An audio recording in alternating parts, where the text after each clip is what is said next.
Dr. Stockman. It is my pleasure to be linked to you today and to share some of my work and my thoughts around addressing the HIV epidemic among Latinx communities. I'm going to share my screen now. I have a presentation that will guide the conversation, and hopefully we'll have enough time for question and answers, and I would love to hear your reactions to some of the thoughts that I'm going to be sharing with you. I'm going to make sure that, sorry, I think, my bad. Here we go. Should be able to see my screen now. Right? Yep. Okay. That's good. Perfect. So my presentation will focus on how we can disrupt systems that we know are the root cause of some of the inequities that we see in HIV outcomes, specifically with Latinx communities. And my presentation has three main objectives. First, I'm going to discuss the structural factors that are sustaining these HIV inequities among Latinx populations. Then I will describe opportunities to disrupt the systems that are causing those HIV inequities. And I would share examples from a methodological perspective in research, and also research activities that we have done with communities to address these issues. And lastly, I will illustrate some strategies that we can integrate to our work and some invitations for you to consider as we address the HIV epidemic among Latinx. First, I would like to share some of the frameworks and that guides the work that I've been doing. First of all, as a public health scientist, I work from a social justice perspective. And what that means is that we collectively are responsible for the conditions that we have to live and to be healthy.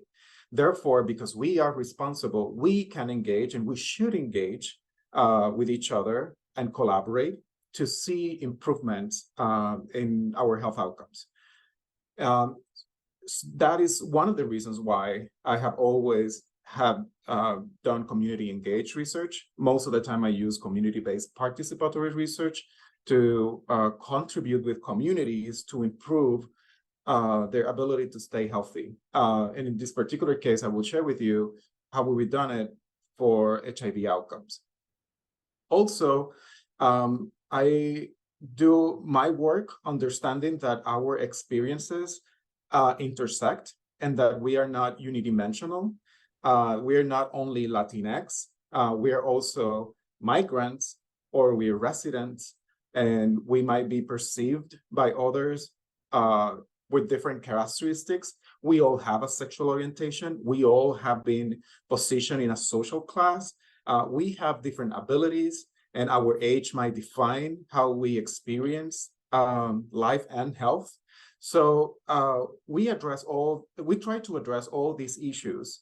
Sorry, I should not describe it as issue. All these identities as we develop work in our communities. Certainly, sometimes there are some identities that are more relevant for some work that we do. But what is important is that we don't work from an opaque place, that we only see communities or individuals based on one experience or one identity. Also, when it comes to identity, I like to position myself as a scientist with the work that I do and the communities I work with. I self-identify as a cisgender, male, gay, queer, Puerto Rican, that when I am in the context of the United States, I'm perceived and identify as Latino. I also am highly educated, and I have the fortune to be paid for the work that I do that I also love. So with those identities, I engage with the communities, and I understand the world and try to understand the experiences of others. Certainly, some of my identities have helped me work with communities that had similar identities. But that doesn't mean that because we have an identity with a group, we are the right person to do the work, or that we know the community, because we all have different experiences that create the context in which we work. And I will focus my work on how we are understanding and addressing different social factors that are influencing our health outcomes. And I would say that probably since the WHO commissioned the work on social determinants of health, that's something that we have coined in public health and in healthcare in general, with the intention of addressing the social aspects that influence our health. Now, we have known that social factors are the predominant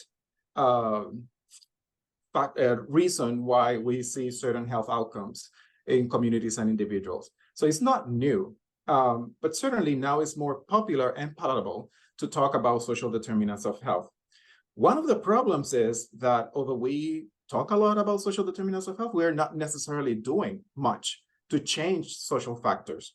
And in fact, it's harder to get funding to study and address social aspects. It is harder to have resources at the community level, at the clinical level, to address social issues. And that is in part caused by the same systems that provide resources, that define how we can do certain work. So my focus on this conversation would be on how to address those social aspects beyond understanding other factors that are important and that we should also address. And some of you might have seen this image before. I think has been going around for maybe almost a decade now, and has helped many of us to explain equality, equity, what is the reality. And I like this image in particular because it's inviting us to consider how that it looks when we don't have the challenge, when we don't have the barrier. And that's important, because we should not work from a deficit perspective all the time, assuming that the barrier is there. What if it's not? What is that we have to do to get there? So it's an invitation to reimagine also how we do the work that we do, how we research with the communities that we research with, and the people that engage in our work. And from a public health perspective, both in terms of what we do for the health of the public, and also the kind of research that we do, it is my understanding that we have given a lot of attention to individual factors that defines population's health. And that is important. However, we have forgotten addressing structural factors that needs to be in place so people can be healthy, so people can do what we recommend them to do. And I have decided to engage more on that structural level, although I continue to do some individual level interventions, because we need to combine interventions. In fact, we have the evidence that when we combine interventions, we are more likely to see the health outcomes that we want to see in our communities. Now, I just mentioned communities, but it's important to acknowledge that not all communities are equal.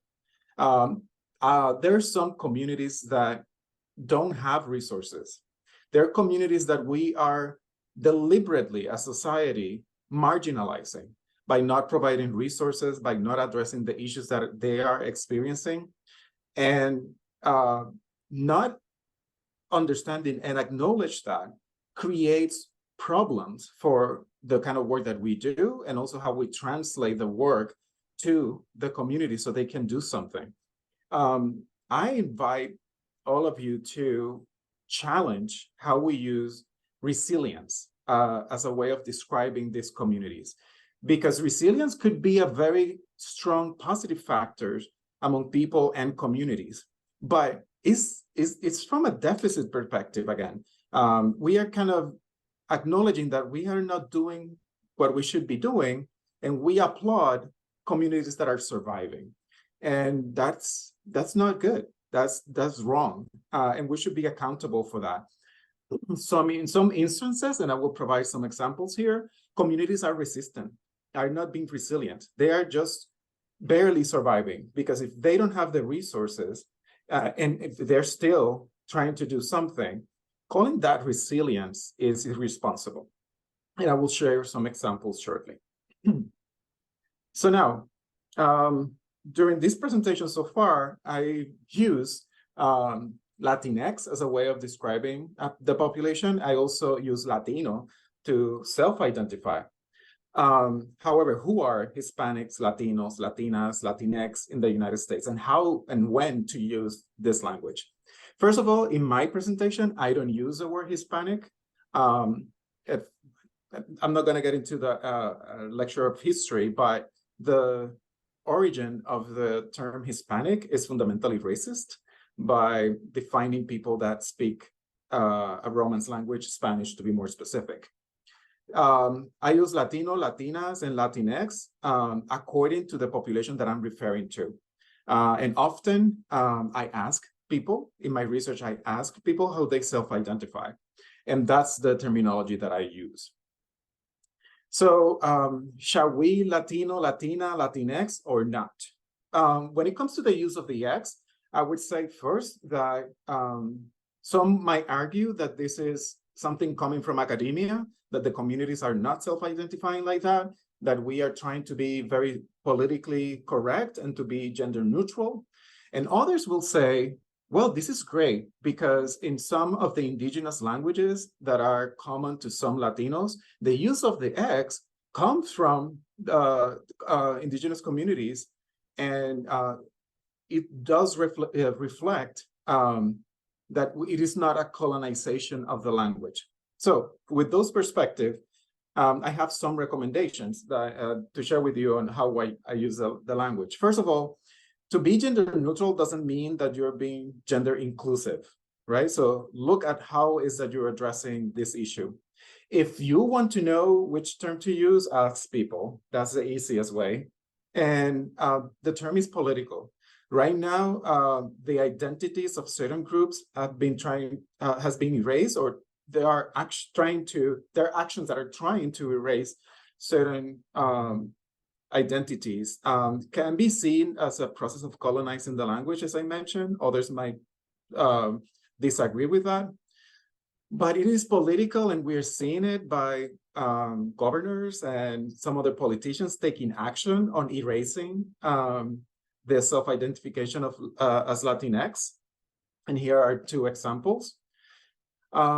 If you want to go to a scientific paper and look for a recommendation, I suggest that you take a look at the paper published by Dr. Ana Maria del Rio Gonzalez. She published this article in the American Journal of Public Health. Currently, what I'm doing in my publications and like in this presentation, I explain why I am using the terminology that I'm using. And here you have an example of how I use it in my publications. So in this presentation, I would use the terminology according to the groups that I'm referring to. Also note that I will use examples from Puerto Rico. And in Puerto Rico, the identity as of Latino, Latina, Latinx, it is secondary, if not tertiary, because when in Puerto Rico, we self-identify as Puerto Ricans. Identifying as Latino, Latino, Latinx, is something that we do because sometimes it's required. And we know that that's how we are classified at the federal level, but it's not necessarily part of how we construct an identity. Certainly, it's different for those of us who are living in the continental US or in any of the states. So my recommendation, ask your people. Now, getting into the specifics of HIV and how we do work with Latino communities. First of all, we have to acknowledge that not all Latinos are the same. There is plenty of diversity within the Latino community. And that means that something that we are doing with a group of Latinos might not translate or be transferable to other communities. We need to be culturally responsive, similar to what we do across ethnic, race, and other groups. When it comes to geographical distribution, this is based on the census where Latinos are located. And as you can see, it's predominantly in the west and southwest. This is the main reason is that, first of all, this area a couple of centuries ago were inhabited by groups of what are called now of Latin origin, so indigenous groups that are now described as Latino. And then we have concentrations in Florida, in the Northeast, in New York, Philadelphia, Jersey, and also in the Midwest in Chicago. Certainly, we are everywhere. And these concentrations also responds to migration patterns. We know that from South Central America, we have a migration towards the north, and that's why we see a concentration here in Texas, California, Arizona. And the migration in the Northeast was predominantly by Puerto Ricans in the 1960s. Similar migration to Chicago. And Florida, we see more migration from Venezuelans, Cubans, and Puerto Ricans.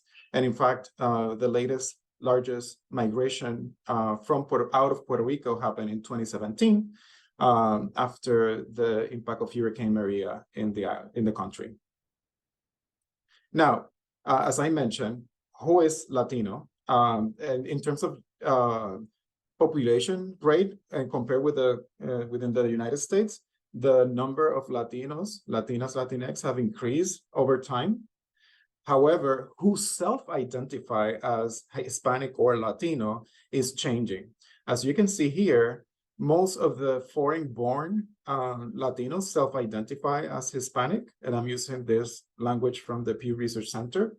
But as the generation gets younger and therefore are born in the United States and they're having kids, less and less people are self-identifying as Latino, Latina, Latinx. Why is this the case? I don't have an official answer, but I think, first of all, we are mixing as humans, so that might cause how people self-identify. And also, there's some stigma associated with being of a certain group. And that's the case for Latino as well. So they might decide to not use a identity as Latino or Hispanic as a way of protecting themselves from some social negative experiences.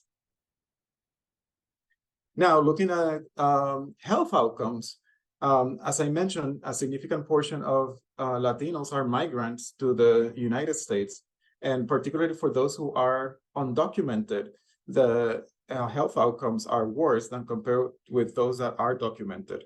And a significant reason why that's the case is because there's fear of engaging with any system, including systems of care, because of the fear of deportation.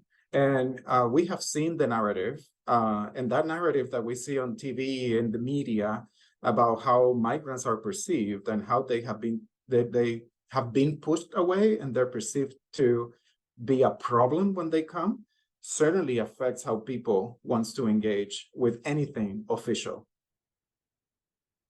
But just to give you some examples of how diverse we are as a Latino community, this is just a snapshot of who are the fastest growing Latino populations in the United States. And most recently, if we compare the last decade, Venezuelans have been the fastest growing group. And as you can see, is significantly higher than any other group. Now, if we look at the bottom, and I like the image show an explanation, Mexicans are the largest Hispanic origin group that are in the United States, but the amount of Mexicans that are migrating is lower than from other countries. And also an indicator of well-being that we have used over time is access to wealth and education. And here you have a description of the median household income for US Hispanics by different groups. And as you can see, for example, Argentinians are the Latino group that are earning the most when compared to other Latino groups. Venezuelans are the most college educated groups. And then Hondurans and Dominicans are those that are earning the lower wages. What that means when we translate it to attention to HIV inequities is that their readiness to start any engagement with healthcare systems might be different. They might be accessing different healthcare systems.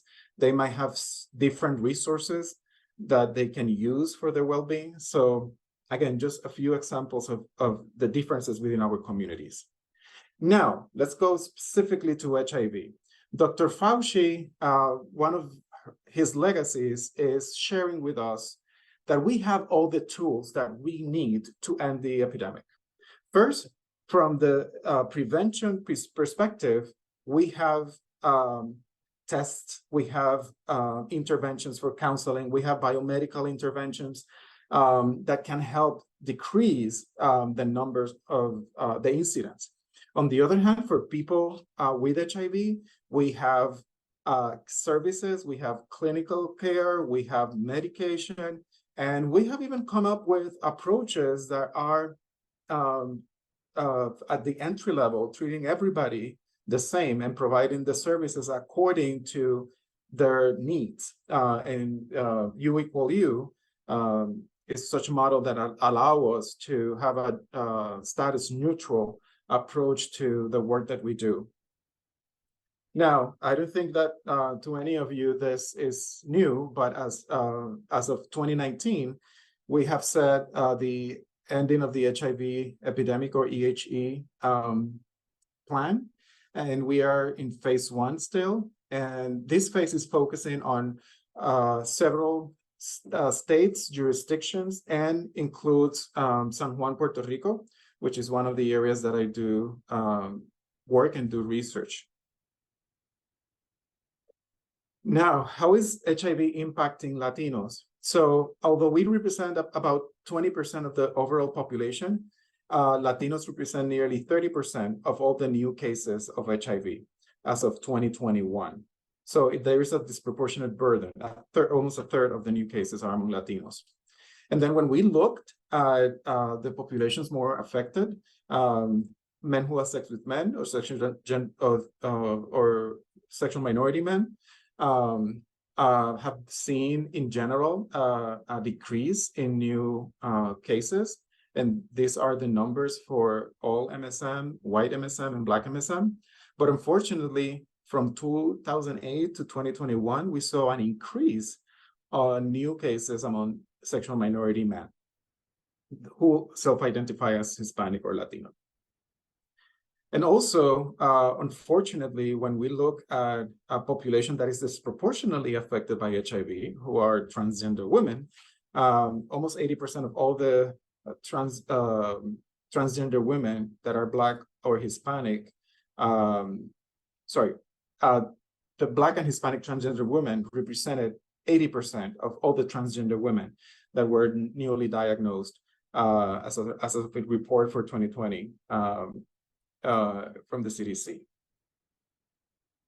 And then we have paid a lot of attention to the implementation of pre-exposure prophylaxis, but when we look by sex and race, Hispanics has the lowest uptake of PrEP. And this is an area that we are studying, and if I have time, I will share some data with you. And I'm glad to see that in general, we have seen an increase of PrEP uptake. And with the predictions that we have, it is very likely that we will have phenomenal uptake among particularly white populations.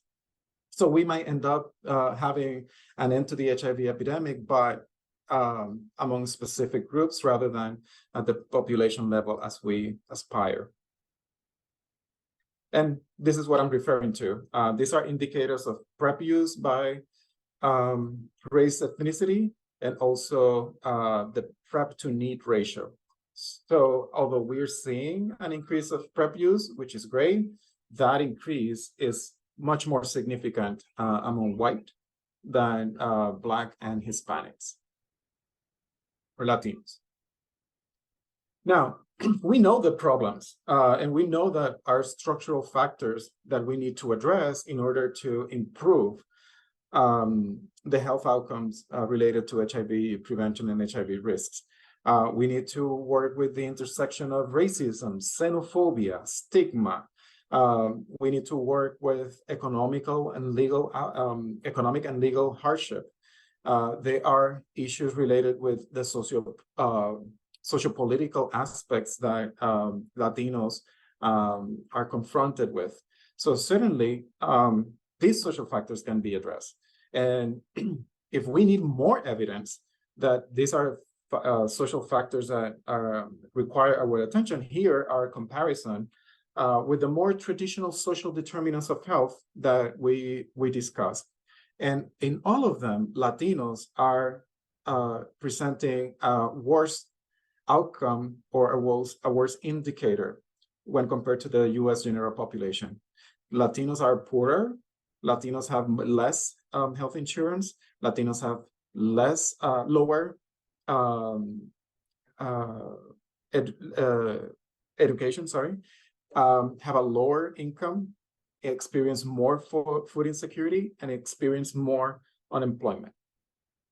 So if we continue to propel PrEP as the savior to reduce new HIV infection, we need to do it in the context of poverty, in lack of insurance, lack of employment, because otherwise we are ignoring fundamental factors that are essential for health and well-being. Now I'm going to share with you some examples of the work that I've done addressing social factors. And I will start with examples from Puerto Rico. In Puerto Rico, we experience colonialism. Puerto Rico is officially understood in the legal context of the United States as a Commonwealth, but that's an inadequate use of the terminology. Puerto Rico belongs, but is not part of the United States. Puerto Rico has no representation in Congress. Puerto Rico makes no decision about their budget. There is a ceiling for health services in Puerto Rico that was established in Congress in 1967, and that ceiling hasn't changed since then. So you can imagine the cost of everything have increased since then. The population have increased. However, the resources are not there. And I have done some work with colleagues framing colonialism as a social structural determinant of health. And we understand this model in context with other frameworks that we use to identify health outcomes. And what I mean by that is that, yes, we can explain, for example, how poverty is affecting HIV services uptake in Puerto Rico, but we describe why is that Puerto Ricans are poorer than any other Latino groups, and therefore the experiences locally needs a local response that is more than just the CDC giving funding to provide HIV services, because it comes with limitations. And then we also have other experiences that are similar to other experiences that happen in the continental US. So for example, as I mentioned in 2017, the Hurricane Maria happened. I still get kind of emotional when I mention it. I was in Puerto Rico. I had to experience everything that was happening. And having a natural event that disrupts the system is not new. And in fact, around the same time, Texas had a hurricane that had a very negative impact on the infrastructure. However, the response to Texas was very different than the response to the United States, from the United States to Puerto Rico. And we were not able to recover as fast. I mean, Puerto Rico is still recovering. In that context, though, we still do work. One of the projects that we had was a project that we call Huracán, was a Arawak native word for hurricanes. And it was a phenomenal response from the community to the community, specifically the LGBTQ community in Puerto Rico. And this happened as I tried to do something in response to what was happening. And one of the first persons that I called was the executive director of an organization that I have worked with as my community partner for more than a decade. And I said, listen, how can I help? Because I know that there are things that needs to be done. And I had the privilege of not having been affected significantly by the hurricane. I also got many emails from colleagues outside of Puerto Rico reaching out to see how I was and how could they help. So we thought about the fact that just 2 weeks before the hurricane, we were conducting a community assessment with the trans population. So we knew the precarious state of the trans community in San Juan, and we could only think that it would get worse with the impact of the hurricane. So at that time, I wrote an article in the American Journal of Public Health arguing on the colonial relationship and the low response to Puerto Rico. And that was kind of my academic contribution. But then I also worked with the community and helped fundraising. So at the local level, the organization was basically going to the houses of the people that we interview as part of our community assessment so we can provide support to them. And you may say, what this has to do with HIV? Will have everything to do with HIV, as most of the trans people that we were reaching out were either using HIV services as they were with HIV, or were users of preventive care. And we wanted to keep them engaged and in care as needed. And here are some of the pictures of members of the organization who also self-identify within the LGBT community, who went to the field and provided support to these groups. And I already mentioned the issue of colonialism in Puerto Rico. And certainly what we are seeing here is, to me, the collapse of a system that has never worked, but that certainly is not being addressed. And there is very little intention or interest in addressing the needs of Puerto Rico from the US perspective. And as you have also experienced, this is not happening in silos. We are addressing the HIV epidemic where other natural events are happening. We are managing the outcomes of surviving a pandemic. We are also seeing an increase in domestic violence and gender-based violence. So we cannot just think about HIV without recognizing that people are living multiple experiences and seeing different issues affecting their health outcomes.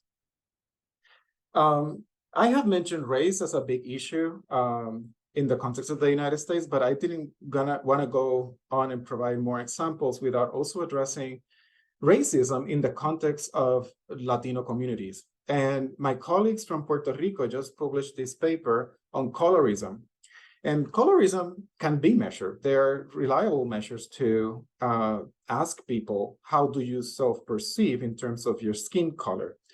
And in a community survey a couple of years ago, Puerto Rico included the scale for colorism. And what we saw is that the people who self-identify as having a darker skin color also had the most negative health outcomes, and that included HIV. So we saw more people with HIV that self-identify with the darkest skin color.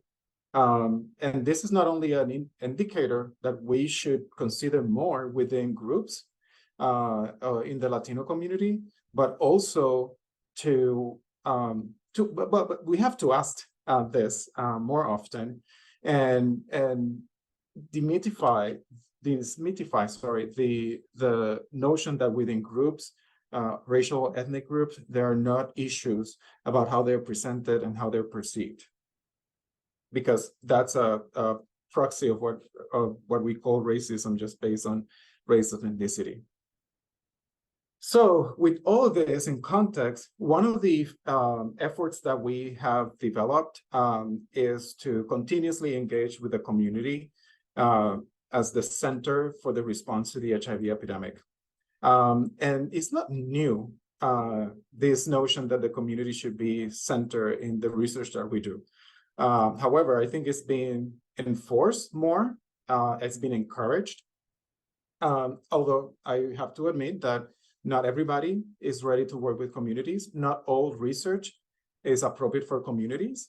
Not all researchers are ready to do community-centered work. And the communities from the beginning of the epidemic have had a significant role. And you see a picture here from ACT UP. This picture was taken in Puerto Rico in the 90s. And the other picture is one of our community partners, is a woman with HIV who advocates and educates the community. And she partnered with us often in our project. To get into the numbers about HIV in Puerto Rico, as I will present some of the work that we're doing, currently Puerto Rico has a prevalence of HIV of 1.1, and the most affected group is men who have sex with men. We are estimated that around 7.3% of the MSM, or sexual minority men, have been diagnosed with HIV. And Puerto Rico currently has the lowest PrEP uptake reported in the United States.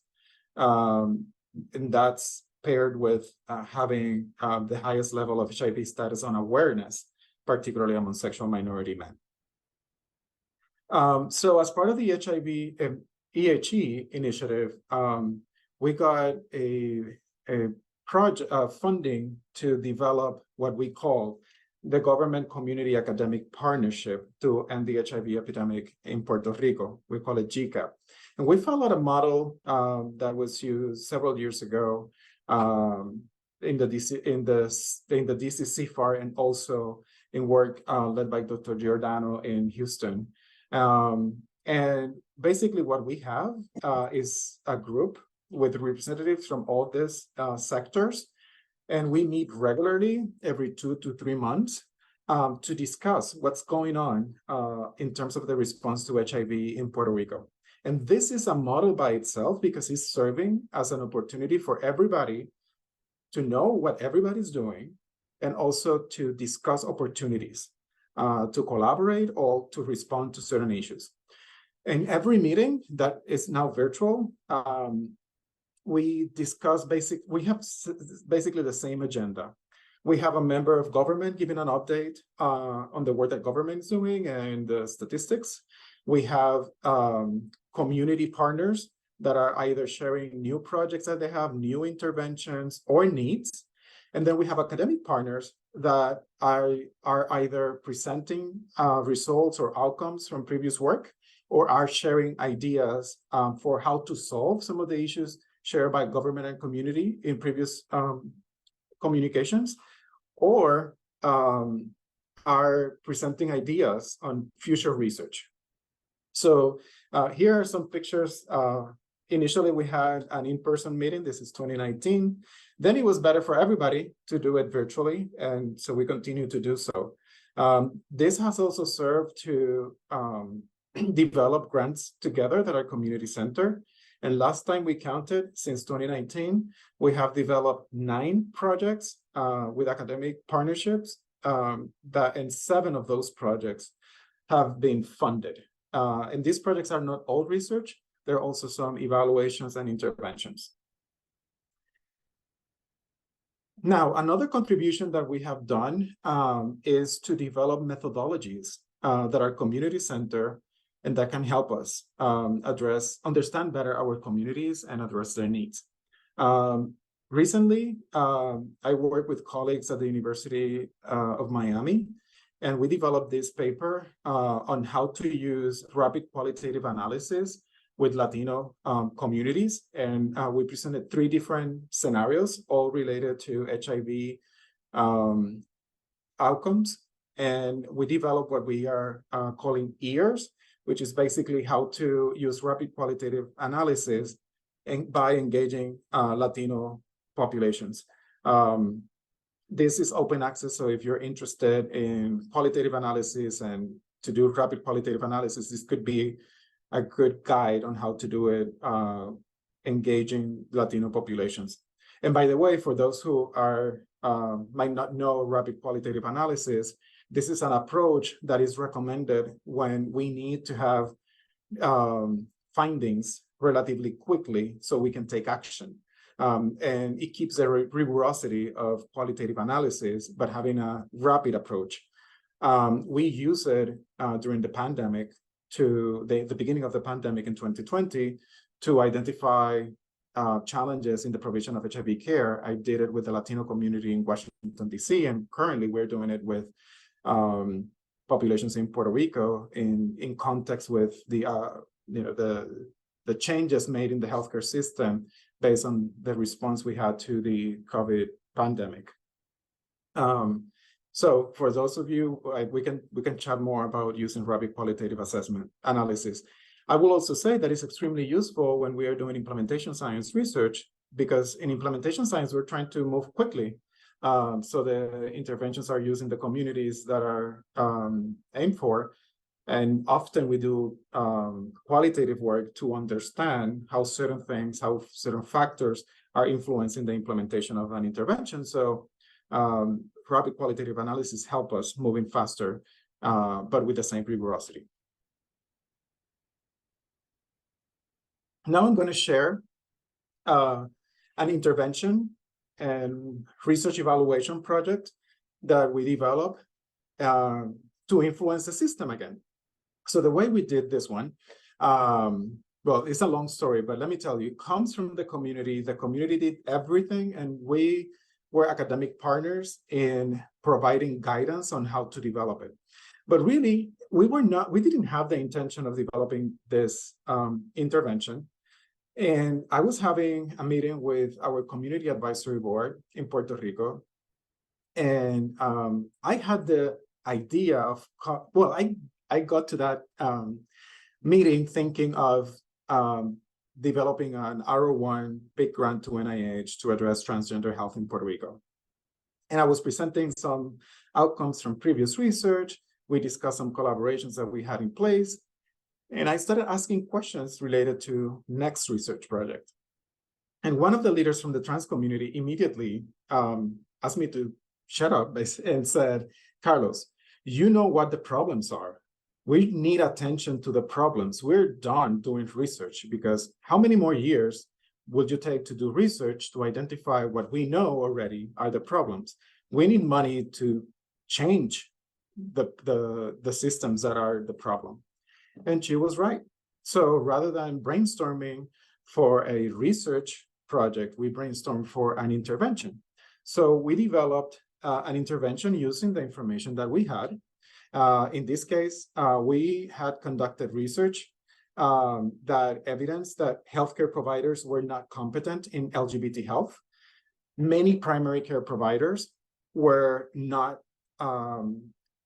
they were not self-perceived to be proficient in providing HIV care. And a main issue that the trans community was having is experiencing discrimination in the health systems. So then we decided to develop an intervention that addressed, first of all, the capacity of providers to provide gender-affirming care and HIV services, and also work with the trans community to provide resources to navigate healthcare systems. So this intervention is a combined strategy in which we were trying to change the system by providing capacity to the providers, but also working with the community so they had resources to navigate healthcare system. Everything that you see here, the logo and the name was given by the community. And Proyecto Somos is the title in Spanish. And literal translation would be Proyecto We Are or Project We Are, but that doesn't communicate what it means. It's more about belonging and describing that this is something that is from us for us. And we received funding from the Elton John AIDS Foundation. Rather than NIH, that would only give us money for research. That's a mission. We went to a foundation that provide resources for intervention. So briefly, we developed the capacity building component. We modeled this on continuing education. because we wanted those who were not necessarily interested in transgender health to participate. And we wanted to go beyond the providers of HIV care that traditionally will be interested in this kind of training. And then we also work with the trans community.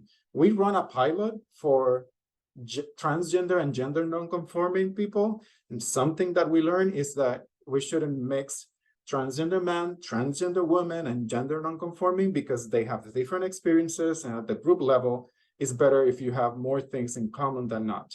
So here is the focus on the work that we did with transgender women. We were able to have 3 iterations of the project. We have more than 30 transgender women participated in the program, and we provided training to more than 500 professionals. Fortunately, after the implementation of the project, we saw an increase in the capacity of providers to provide for the needs of trans women, including gender-affirming care and HIV prevention. We also had a strong component on mental health, as we know that part of the negative outcomes of experiencing discrimination are negative mental health outcomes, and those are then related to HIV risks. Fortunately, because the model worked, we were able to modify it. And I had at that time a mentee who is on the School of Pharmacy, and we then decided to take the capacity building model and adapted it to be exclusive to pharmacists. And with the trans community, we study the experiences of trans people accessing services in different pharmacies and the experience of pharmacists providing care to trans people. And it was very interesting to know how important pharmacies are for transgender services, because they often are the person who becomes the door to services. For example, a transgender woman present as a female, but then in legal documents, including medical insurance card, might have a different name that is not consistent with the pharmacist's perception of the gender of the woman. And then there is inconsistency in the kind of hormone that the person is looking for. And so the pharmacist then can say, I'm not going to provide this because it's inconsistent with the recommendation of what the medication is used for. So long story short, we were able to implement a pilot of the educational intervention exclusively with pharmacists, and it worked very well. And this is the second paper that we have here.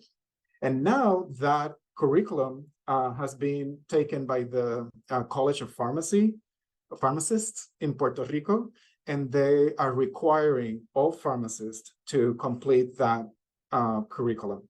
So now we have changed the system more specifically at the pharmacist level to be able to provide the services that trans people needed. And I know that I am near at time, so I want to, in wrapping up, I hope that I have shared enough information to evidence that we are different. There are different groups, but we can do work together. However, we are not on this together. And the narrative of being together in experiencing different health issues increased during the pandemic, but there are clear evidence that different communities are experiencing health and HIV outcomes in different ways. So my invitation is to collaborate, because we definitely need to address specific issues, but it's not that we can do multiple interventions at the same time. We wish we could, but we don't have the resources. However, if we collaborate, I think we will be more effective in challenging the systems. And as a takeaway, these are my recommendations for community-centered research. First of all, avoid the health or HIV equity tourism. It is really good if you are part of the community, rather than referring to them as the community. If you do work with communities, build capacities in the community that will provide for sustainability. Invest in the pipeline. We need more people from our communities working with our communities. And if you cannot take a political stand. I encourage you to stay away from health equity discourse because we need to take a stand in order to achieve equity. And with that, I am very thankful of the opportunity. Here's my email, and we have a few more minutes for Q&As and then the roundtable. Thank you.